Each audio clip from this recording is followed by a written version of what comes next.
What's up YouTube? Today I'm going to show you my Peavey 6505 mini head. I just got this like a week ago, ordered it used off Guitar Center, and I gotta say I'm very impressed by this little thing. It's 20 watts of pure terror and destruction. I want to say right off the bat, you could definitely still play a gig with it, you could definitely still get over a drummer with it, and you can definitely still play in a metal band with it. It's totally doable because this is totally freaking loud enough when you have it on the 20 watt setting. Okay, so on the front we've got the input jack, and then we've got the channel selection switch, the pre-gain for the rhythm and the lead channel.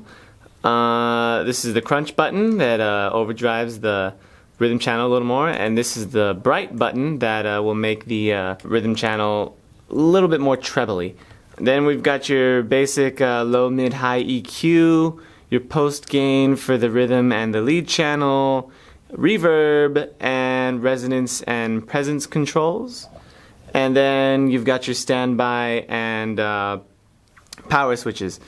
And above them are two lights, the T1 and the T2. Those are pretty cool because those monitor basically the status of the tubes, and they will be red when you have the amp on standby, but if they're red any other time when both switches are on, then that is telling you that one of the tubes is wrong, and the corresponding light will let you know.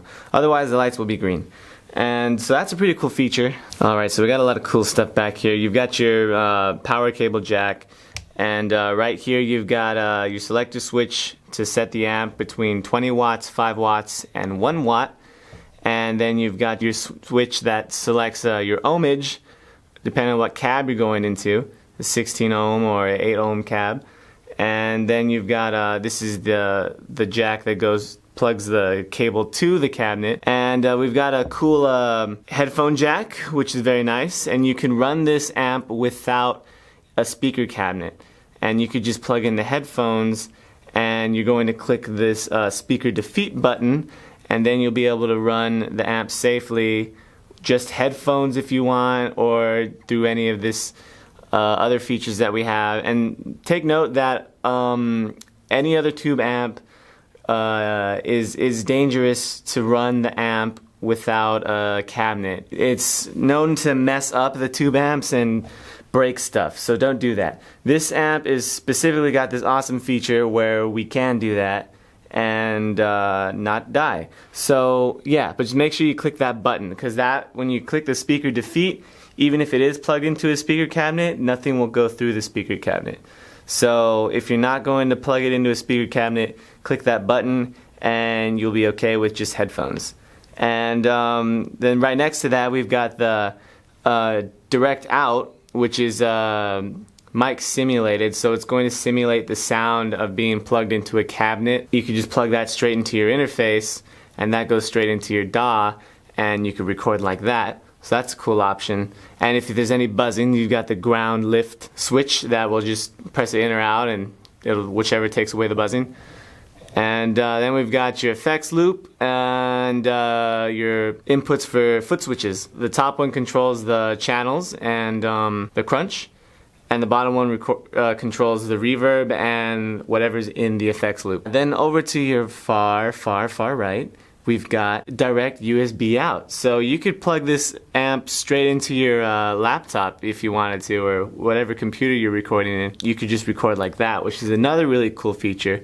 But I will say this feature does not work with Studio One. It is not compatible. It doesn't pick it up as a recording device. It picks it up as like an output device. So let's talk foot switches real quick.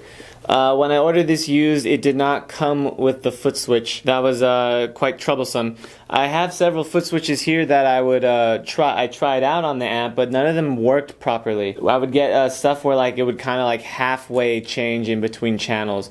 So I ended up having to order a Peavey foot switch, which was also a little bit difficult to find. It's the one with the LEDs that they say is what will work with the Peavey 6505. This whole encasing is plastic, and it makes it seem a little bit on the cheap side.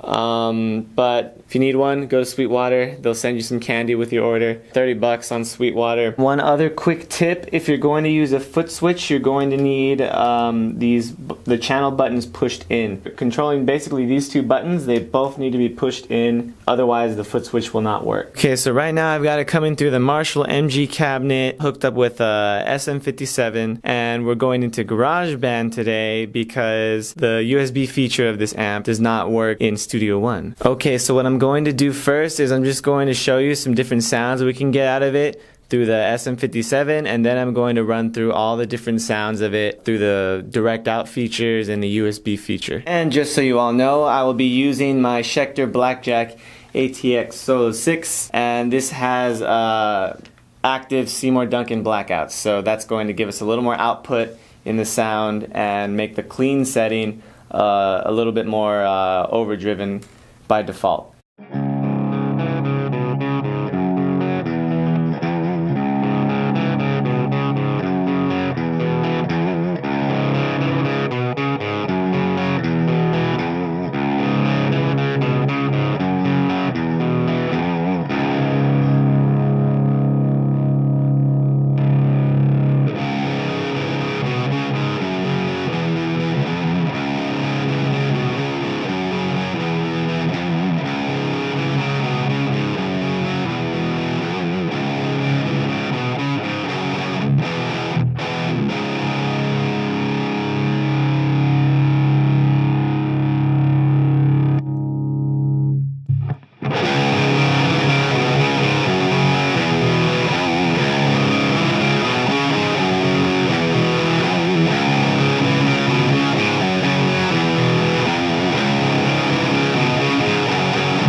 Okay, so now I'm going to be switching between the SM57 signal, the direct out signal, and the USB out signal.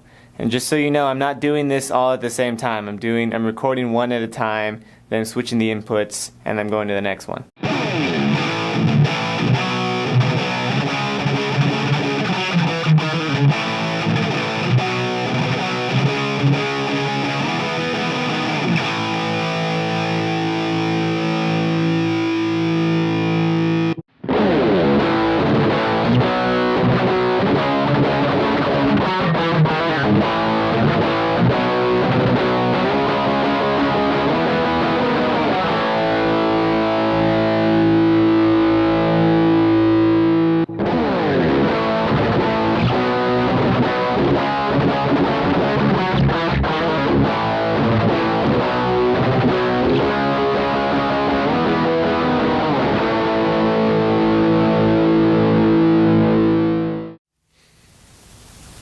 All three of those recording ways are going to sound different to some degree. The USB out is going to sound one way, and when you plug in with the direct out, it's going to sound another way because it's going to go through the preamps of your interface.